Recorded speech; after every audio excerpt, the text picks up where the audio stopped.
आपण पाहत आहात नाशिक खबर न्यूज, जनतेचे हक्काचे व्यासपीठ।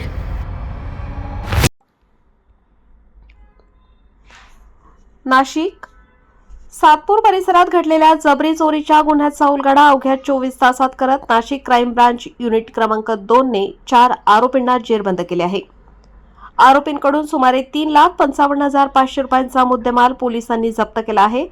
या प्रकरणी सातपूर पोलीस ठाण्यात भारतीय न्याय संहिता अन्वये गुन्हा दाखल करण्यात आला होता। गुन्हा दाखल होताच गुन्हे शाखा युनिट क्रमांक 2च्या पथकाने तपासाची चक्रे वेगाने फिरवली। घटनास्थळावरील आणि परिसरातील तब्बल 35 सीसीटीव्ही कॅमेरे तपासण्यात आले।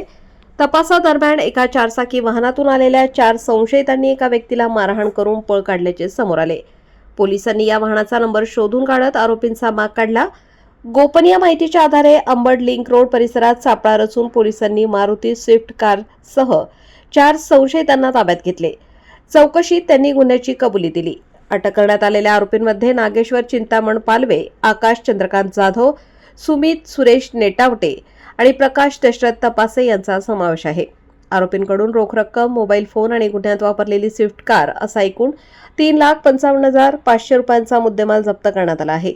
ही कारवाई पोलीस आयुक्त संदीप कर्णिक, पोलीस उपायुक्त किरणकुमार चव्हाण आणि सहाय्यक पोलीस आयुक्त संदीप मिटके यांच्या मार्गदर्शनाखाली गुन्हे शाखेचे पोलीस निरीक्षक हेमंत तोडकर, डॉक्टर समाधान हिरे तसेच त्यांच्या पथकाने केली आहे।